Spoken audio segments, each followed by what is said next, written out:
Hello, my name is Aryan Gazanfari. Today I'll be talking about Al Qaeda and how religious arguments have been used to incite violence. Al Qaeda is one of the most well known examples of a modern religious extremist group that has shaped global politics, security, and interfaith relations. Al Qaeda is a global jihadist network founded in 1988 by Osama bin Laden during the Soviet Afghan War. It quickly grew into a decentralized organization with affiliates across the Middle East, Africa, and South Asia.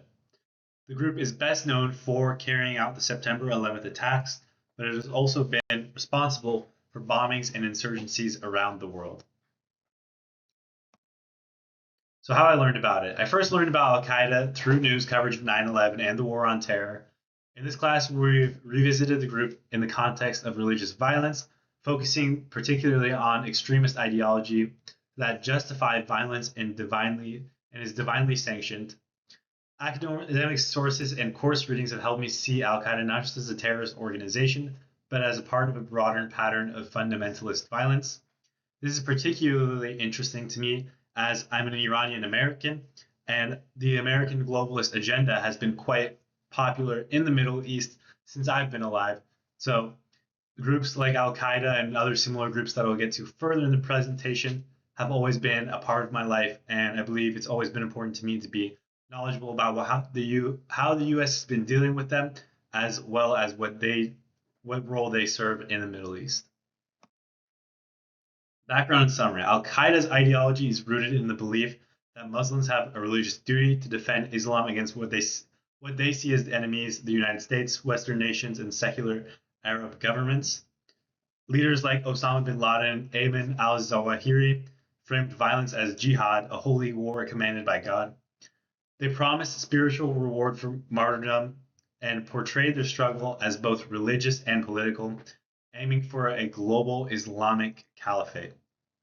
And these sort of global networks have spanned across the Middle East, North Africa, and as we have observed, as our lives have gone on, their outreaches have gone even as far as the West as well. Central themes from this class. This particular case reflects many of the themes we've studied. Like other fundamentalist groups, Al Qaeda embraces absolutism, insisting on one true interpretation of scripture. Their use of inerrancy means they treat sacred texts as justification for violence without question. They also employ an apocalyptic worldview, presenting their actions as part of a cosmic struggle. Finally, they rely heavily on in-groups versus out-groups. The in-groups versus out-groups identity. This divides the world into faithful Muslims and infidel enemies, kind of like that good and evil battle where you must remain on the good side. Otherwise, if you're not with us, you're against us. Similarities to other instances. Al Qaeda shares many similarities with other examples of religious violence. Similar to the Crusades, they frame violence as a divinely mandated holy war. As we have seen in this class, the Crusades really were able to justify their entire crusading upon the fact that God has sort of gifted them with the right to defend their beliefs. So this is really justified. This justification allowed the Crusades to occur and all the violence that followed from them, and has also been adopted into the views of Al Qaeda as well.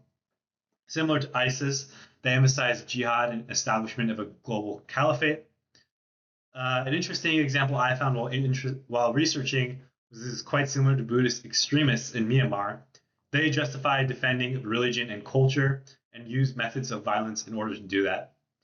Similar to Christian fundamentalist groups that we've covered throughout this class, they use absolutism and inerrancy to reject compromise or pluralism, kind of like that defiant hand. There's no interpretation, it must be absolute. There are some differences from these other instances. For example, Al Qaeda, unlike the Crusades, which were organized by the Catholic Church, Al Qaeda is a stateless movement operating through decentralized cells. Unlike ISIS, it hasn't built a lasting state, but instead functions more as a global network. And unlike many historic wars, Al Qaeda relies on modern technology and media to spread its ideology and recruit followers worldwide. Outlook for the future. Although Al Qaeda's core leadership has weakened since Osama bin Laden was killed in 2011. Its affiliates remain active in regions like Yemen, Somalia, and Sahel. The group now competes with ISIS for influence among jihadists. While it may never regain the prominence it had in 2001, its ideology of religiously justified violence continues to inspire followers, meaning the threat is far from over.